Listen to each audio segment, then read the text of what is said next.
خلک په ټوله دنیا کې موجود دي او قحطي هم په هر ملک کې راتلی او تلی شي. خو که چیرته یو ملک کې له 50% نه زیات خلک د ځان لپاره د خوراک او څښاک د اخیستلو د اوسېدو لپاره د ځای او د خپل علاج وسه ونه لري، نو هغه ملک په ایمرجنسۍ یا بیړني حالت کې حسابیږي. او پوهیږئ همدا اوس په افغانستان کې له نیمایي ډیر خلک د غربت تر کرښې لاندې ژوند کوي. یعنی افغانستان کې اوسیدونکي خلک همدا اوس هم له سخت ایمرجنسۍ او بیړني حالت نه تیریږي. حتی 4.7 میلیونه خلک له لوږې سره مخ دي او نشي کولی چې د ځان لپاره د خوراک او څښاک لپاره څه پیدا کړي، چې دا په ټوله دنیا کې د یو ریکارډ په کچه لوړه شمیره ده. بی بی سی په خپل یو تازه راپور کې د افغانستان په غور ولایت کې له داسې خلکو سره خبرې کړې دي چې د غربت له لاسه د خپلو ماشومو لورګانو خرڅولو ته مجبور شوي دي.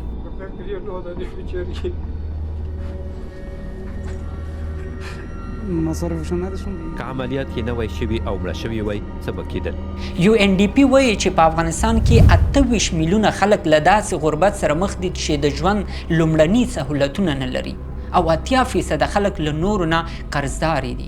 خو پوښتنه دا ده چې ولې په افغانستان کې غربت په ناڅاپي ډول دومره زیات شو، او له دې هم مهمه ده چې آیا په نږدې راتلونکو کلونو کې به د خلکو دا سخت غربت ختم شي او که نه.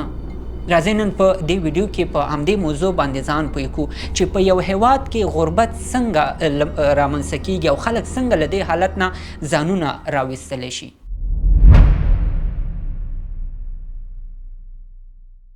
په اقتصاد کې یو ډیره مهمه اصطلاح موجوده ده چې د جی ډي پی په نوم یادیږي، او د همدې جی ډي پی له لارې دا معلومات کیږي چې په یو ملک کې څومره خلک غریب دي. یوازې دا نه بلکې د جی ډي پی له لارې دا هم معلومیږي چې ولې په یو ملک کې غربت زیات شوی دی. موږ په پښتو کې دې ته ناخالص کورني محصول هم ویلی شو. که څه هم د جی ډي پی اصطلاح ډیره پراخ او پیچلې ښکاري، خو زه کوشش کوم چې دا اصطلاح تاسو ته په ساده او لنډ شکل باندې تشریح کړم ترڅو ټول ملګري پې په اسانه باندې پوه شي. مثلا په افغانستان کې ځینې خلک دهقاني کوي، ځینې خلک دکانونه چلوي، نور خلک ګلکاري کوي او کورونه جوړوي، بعضې خلک تجارت کوي، فابریکې چلوي او ځینې په دفترونو کې کار کوي. اوس که دا ټول خلک د خپل کار په نتیجه کې یو څه نوي تولید کړي او په بدل کې د دوی جیبونو ته پیسې راشي، نو همدې پیسو ته جی ډي پی وایي. یا که چېرته په افغانستان کې دهقانان ټول ټال د 5 میلیونو افغانیو خپل تولید کړي غنم خرڅ کړي، دکانداران او تجاران په خپل بزنسونو کې د تولیداتو له لارې 4 میلیونه افغانۍ وګټي، هغه خلک چې کورونه جوړوي په خپلو پروژو کې 3 میلیونه افغانۍ وګټي، سوداګر د 2 میلیونو په اندازه خپل تولید کړي مواد بهر ته صادر کړي، په ترانسپورټي یا د سوارلیو د وړلو برخه کې ډریورانو ټول ټال 3 میلیونه افغانۍ ګټلي، او په نورو کارونو کې هم عامو خلکو 3 میلیونه پیسې ترلاسه کړي. نو په دې حالت کې ویل کېږي چې د افغانستان جی ډي پی 20 میلیونه افغانۍ ده. خو دا معنا نه لري چې ګواکې د افغانستان دولت د 20 میلیونو افغانیو مالک دی. اصلا دا په دې معنا ده چې افغانستان په همدې یو کال کې د 20 میلیونو افغانیو په ارزښت اقتصادي فعالیت کړی دی. خو تر ټولو مهمه دا ده چې همدا جی ډي پی د یو ملک اقتصادي حالت معرفي کوي. که د یو ملک جی ډي پی لیول اوچتي، نو دا ښیي چې په هغه ملک کې د خلکو اقتصادي حالت ډیر ښه دی، او که چیرته د یو ملک د جی ډي پی لیول ټیټي، نو دا ثابتوي چې په هغه ملک کې اقتصاد ښه نه دی او خلک پکې غریبانان دي. خو اوس دلته پوښتنه دا را پیدا کېږي چې څنګه په یو ملک کې دا ټول حسابونه راټولیږي او بیا ته جی ډي پی جوړیږي او وروسته د همدې په اساس د یو هیواد اقتصادي حالت معلومیږي. اصلا په یو ملک کې جی ډي پی د 5 شیانو په اساس جوړیږي چې په عمومي ډول د چوکاټ ته CIGXM ویل کېږي. په دې کې اول یې کنزیومر یا د عامو خلکو مصرف دی، یعنی عام خلک څومره خوراک اخلي د ځان لپاره، څومره کالي او نور وسایل اخلي او خپلې پیسې په څومره مصرفوي. دویم یې انویسټمنټ یا سرمایه گذاري ده، یعنی خلک په خپلو کاروبارونو څومره مصرف کوي، څومره ماشینونه اخلي او څومره نوې سرمایه گذاري کوي. دریم یې د حکومت مصرف دی چې حکومت په معاشونو د پرمختیایي پروژو او پوځ باندې څومره پیسې مصرفوي. څلورم یې صادرات دي، یعنی په ټول ملک کې څومره شیان تولید شوي او څومره یې بهر ته صادر شوي دي. او پنځم یې واردات دي، دا په دې معنا چې له بهر نه څومره شیان وارد شوي او په داخل کې عامو خلکو څومره اخیستي دي. او کله چې د یو کال په جریان کې د ټولو شیانو حساب راجمع شي نو په نتیجه کې د هغه ملک جی ډي پی رامنځته کیږي که په یو کال کې د یو هیواد جی ډي پی کچه راټیټه شوې نو دولتونه پوهیږي چې د خلکو اقتصاد ضعیفه شوی دی. له دې سره دا هم معلومیږي چې په یو کال کې د همدې ملک هر وګړي څومره پیسې ګټلې دي، یعنی په یو کال کې د سړي سر عاید څومره و او همدا د سړي سر عاید په یو دایروي شکل د ټول هیواد اقتصادي حالت سره هم تړلی دی. مثلا که عام خلک کار روزګار ونه لري نو په جیبونو کې به پیسې هم نه وي. کله چې پیسې نه وي نو هغوی به د ځان لپاره کالي، خوراک او د ژوند نور مهم وسایل نشي اخیستلی او د کور کرایه به هم نشي پرې کولی. له دې سره هغه دکانداران، فابریکې او تجاران چې د همدې عامو خلکو لپاره وسایل تولید کړي یا یې له نورو ځایونو نه ورته راوړي، هغوی له تاوانونو سره مخ کیږي او حتی د هغوی کاروبارونه ورسره فلجیږي، فابریکې ختمیږي او په همدې شکل په ټول هیواد کې د اقتصاد هغه حرکت ورسره بندیږي چې په آخره کې ټول زور بیا هم عامو خلکو ته رسیږي. اوس راځي چې د همدې معلوماتو په نظر کې نیولو سره د افغانستان اقتصادي وضعیت وګورو چې په نتیجه کې به موږ او تاسو په خپله پوه شو چې په افغانستان کې خلک ولې په دې وروستیو کې غریب شوي دي. د IMF ادارې یا نړیوال وجهي صندوق هر کال د ټولو هیوادونو جی ډي پی په خپل ویب سایټ کې خپروي. سږ کال دوی د افغانستان جی ډي پی 19.6 میلیارډ ډالر اعلان کړی ده. دوی چې دا ټولې پیسې د افغانستان نفوذ باندې تقسیم کړي دي نو دا معلومه شوې ده چې په 2015 کال کې په اوسط ډول د سړي سر عاید 448 ډالره یا 28,000 افغانۍ ته رسیدو او همدا په خپله د دې معنا لري چې په افغانستان کې غربت زیات شوی دی، ځکه چې په یو ملک کې د سړي سر عاید په کال کې له 1,000 ډالرو نه راښکته شي نو له دې معلومیږي چې غربت نهایت زیات شوی دی. په 2015 کال کې په افغانستان کې د سړي سر عاید 594 ډالره و. په 2021 کال کې د جمهوریت له سقوط سره سم دا شمیره بیخي راوغورځېدله او هغه وخت د سړي سر عاید 356 ته راخطا شوی و. په همدې خاطر نړیوال سازمانونه اندېښنه ښیي چې د افغانستان اوسیدونکي همدا اوس هم له سختې ایمرجنسۍ او بیړني حالت سره مخ دي. په دې کې 4.1 میلیونه خلک ډیر وخت په لوږه تیروي، یعنی د خوراک او څښاک لپاره څه لري نه. د بېلابېلو نړیوالو سازمانونو د سروېګانو په اساس تر 80% خلک له نورو نه قرضداره دي او همدغه څه دي چې په افغانستان کې خلک مجبوره کړي تر څو خپل ماشومان خرڅ کړي، رواني حالت خراب شي، څوک ځان وژنې ته مخه کړي، څوک په سختو او قاچاقي لارو باندې غربي ملکونو ته مهاجر شي. ما د ازمیښت په خاطر د افغانستان د غربت او بېوزلۍ په اړه په فیسبوک کې له خلکو یوه لنډه پوښتنه هم وکړه چې د خپل چم ګاونډ په اړه د هغوی معلومات څه دي او پوهیږئ تر 95% خلکو په افغانستان کې د غربت د زیاتېدو خبره تایید کړې وه. خو په دې کې تقریبا 5% داسې کسان هم وو چې په افغانستان کې د غربت د زیاتېدو خبره نه منله. له دې 5% له نظریاتو داسې معلومېدله چې ګواکې نړیوال سازمانونه دا ډول سروېګانې د افغانستان د اوسني نظام د تخریب لپاره کوي. له دې معلومیږي هغه خلک چې په اوسني نظام کې شریک دي او یا په مالی یا په نظریاتي او یا هم په ایډیالوژیکي ډول ورته ته ګټه رسیږي، هغوی په افغانستان کې د اوسني غربت خبره نه تاییدوي. خو اساسي پوښتنه دا ده چې ولې افغانستان کې خلک په ناڅاپي ډول دومره غریب شول؟ په دې برخه کې نړیوالې تحقیقاتي ادارې 15 داسې اساسي عوامل یادوي چې له امله په افغانستان کې غربت زیات شوی او لا هم زیاتیږي. تر ټولو اول یې له ایران او په خاص ډول پاکستان نه د تقریبا 3 میلیونو مهاجرینو راستنېدل دي. یعنی په افغانستان کې نفوذ زیات شو خو د جی ډي پی سطحه په هماغه خپل شکل پاتې وه. که په ساده شکل ووایو نو په افغانستان کې د خوراک او څښاک لپاره میلیونونه نور خلک هم اضافه شول، خو په هیواد کې دننه په تولیداتو کې داسې زیاتوالی رانغی چې د پخوانیو سره نو راغلو خلکو ته هم د خوراک، څښاک او پوښاک شیان تولید کړی شي. دویمه وجه د کار ده، یعنی میلیونونه خلک له ګاونډیو ملکونو نه راستانه شول خو دوی ته هیڅ د کار زمینه برابره نه شوه.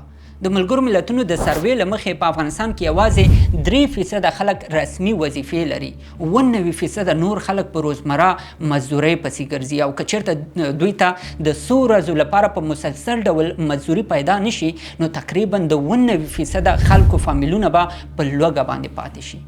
درېیمه وجه دا ښودل شوې چې په افغانستان باندې په ناڅاپي ډول کومکونه بند شول. د همدې کومکونو د بندېدو له امله ډېرې ادارې لکه روغتیایي کلینیکونه، روزنیز مرکزونه او نور وتړل شول او هغه خدمتونه چې دوی په وړیا ډول خلکو ته وړاندې کول هغه هم ورسره ختم شول. نو خلک مجبور شول چې اوس د هغو خدماتو لپاره شخصي پیسې مصرف کړي او عام خلک چې کار روزګار ونه لري نو مجبور دي چې د همدې مصارفو لپاره له نورو خلکو نه قرضونه واخلي. په همدې خاطر په هېواد کې د هغو خلکو شمیر زیات شوی چې قرضداري دي او دې حالت د ټول افغانستان په اقتصاد باندې منفي تاثیر کړی دی. څلورم لامل په افغانستان کې د حاکم نظام بندیزونه دي په ځانګړي ډول په ښځو باندې. مثلا که پخوا په یو کورنۍ کې یوې میرمنې د نرسې یا د استاذې په توګه کار کاوه او نارینه یې د ورځې مزدوري کوله نو ژوند یې لږ تر لږه په سم ډول روان و. خو اوس چې د میرمنې وظیفه بند شوې ده نو یوازې د نارینه پیسې د ټولې کورنۍ لپاره نه بس کیږي چې ورسره د ټول هېواد د سړي سر عاید هم راکم شوی دی. یا که چېرته پخوا یوازې یوې میرمنې کار کاوه او پوره کورنۍ یې ساتله نو اوس چې بېدندې شوې هغه کورنۍ هم ورسره بې عایده شوې ده او همدې هم د افغانستان په اقتصادي حالت باندې ژور تاثیر پرېښی دی. او پنځم دلیل په افغانستان کې د اوبو زیاتېدونکی بحران دی. په افغانستان کې ډېرې څاګانې وچې شوي دي، وچکالي زیاته شوې ده او له همدې وجې خلک خپلو کروندو ته اوبه نشي رسولی او کله چې کروندو ته اوبه ونه رسیږي له هغو ځمکو حاصلات هم نه راوځي او په نتیجه کې تولیدات ختم شي، میوې او سبزیجات نورو ملکونو ته نه صادریږي نو د ټول هېواد اقتصاد ورسره خراب شي. موږ په افغانستان کې د اوبو د بحران په اړه یوه تفصیلي ویډیو هم جوړه کړې ده. که تاسو نه یې لیدلې دلته یې حتما در سره وګورئ یا له دې ویډیو وروسته یې زموږ په یوټیوب کې په لاندې ډسکرپشن کې هم لینک موندلی شئ. نو د ماجرینو راستنېدو سره سره د کار روزګار ختمېدل، د وچکالۍ زیاتېدل او د نړیوالو د مرستو بندېدو سربیره په خپله د نظام لخوا په افغانستان کې په خلکو باندې د بېلابېلو برخو کې د بندیزونو لګول د دې لامل شوي دي چې خلک غریب شي او خلک په لوږه او تنده شپې سبا کړي. اوس راځو اخیری خو تر ټولو مهمې پوښتنې ته او هغه دا چې څه باید وشي تر څو په افغانستان کې اوسنی غربت لږ تر لږه راکم شي. اصلا په بېلابېلو تحقیقاتو کې دا ثابته شوې ده چې په افغانستان کې د غربت اوسنی بحران به دایمي نه وي او که چېرته کار پرې وشي نو افغانستان ډېر زر له دې بحران نه راوتلی شي. نړیوال بانک، UNDP او د کارګرو نړیوال سازمان په دې باور دي چې خلکو ته د خوراکي موادو د ویشلو په ځای باید په داسې یو چوکاټ باندې کار وشي چې خلک په خپله عاید ترلاسه کړی شي. په همدې خاطر نړیوال بنسټونه څلور داسې حل لارې په ګوته کوي که چېرته عملي شي نو په وسیله شاید د خلکو اوسنی غربت ډېر زر له منځه لاړ شي او دا څلور لارې په هماغه چوکاټ کې عملي کیدی شي چې مخکې مو یادونه وکړه. اول باید د مصرف کوونکو یا عامو خلکو جیبونو ته پیسې ورشي تر څو هغوی مصرف وکړي، خو دا باید په داسې شکل ونه شي چې خلکو ته مفت پیسې ورکړل شي یا ورته کومکي مواد راوړل شي. دا باید په داسې شکل وي چې خلکو ته د کار روزګار زمینه برابر شي او کله چې دوی کار وکړي او د کار په بدل کې پیسې ترلاسه کړي او دا پیسې بیا په خپل ځان او کورنۍ باندې مصرف کړي نو له دې سره د ټول هېواد اقتصاد په خپله اوچتېږي. په همدې خاطر باید په نړیوالو مؤسساتو او دولتي مسؤلینو باندې فشار واچول شي چې خلکو ته د کومکي موادو په ځای د کار روزګار زمینه برابره کړي. یعنی نړیوال مؤسسات او حکومتي مسؤلین باید خلکو ته غنم، وریجې او غوړي مفته ورنه کړي بلکې د دې په ځای ورته د یو کوچني کاروبار زمینه برابره کړي. دویمه حل لاره دا ده چې هغه شخصي واړه کاروبارونه باید بیرته خلاص شي چې په دې وروستیو کې د بېلابېلو دلایلو له امله بند شوي دي یا له هغو ځوانانو سره همکاري وشي چې غواړي د ځان لپاره نوي شخصي کاروبارونه شروع کړي. د UNDP یو ریپورټ وایي چې د نظام د سختو پالیسیو باوجود هم په افغانستان کې ښځې په شخصي کاروبارونو باندې مصروفه کېدلی شي او که چېرته دوی سره په کور کې دننه د خیاطي، ګلدوزي، د کورنیو لوښو جوړولو او د فارمونو جوړولو کې کومک وشي نو په همدې حالت کې هم د ډېرو خلکو غربت ختمېدلی شي. خو په دې کې هم د نړیوالو مؤسسو کومک ډېر مهم دی. هغه فعالان چې نړیوالو مؤسساتو ته لاسرسی لري باید په دې برخه کې فعالیت وکړي او په نړیوالو مؤسساتو باندې فشار واچي چې له عامو خلکو سره په مستقیم ډول همکاري وکړي. دریم یې د حکومت لخوا د نړیوالو سازمانونو او هیوادونو په کومک د یو شمېر لویو پروژو شروع کول دي لکه د کاسا زر پروژه چې د نړیوال بانک په کومک شروع شوې ده. له دې سره به نه یوازې د دولت خزانې ته پیسې راشي بلکې خلکو ته به د کار زمینه هم ورسره برابره شي. شخصي کاروبارونو ته به هم د پرمختګ لاره جوړه شي او همدا به په افغانستان کې د ټولو اوسیدونکو خلکو په اقتصاد باندې ژور تاثیرات هم پرېږدي.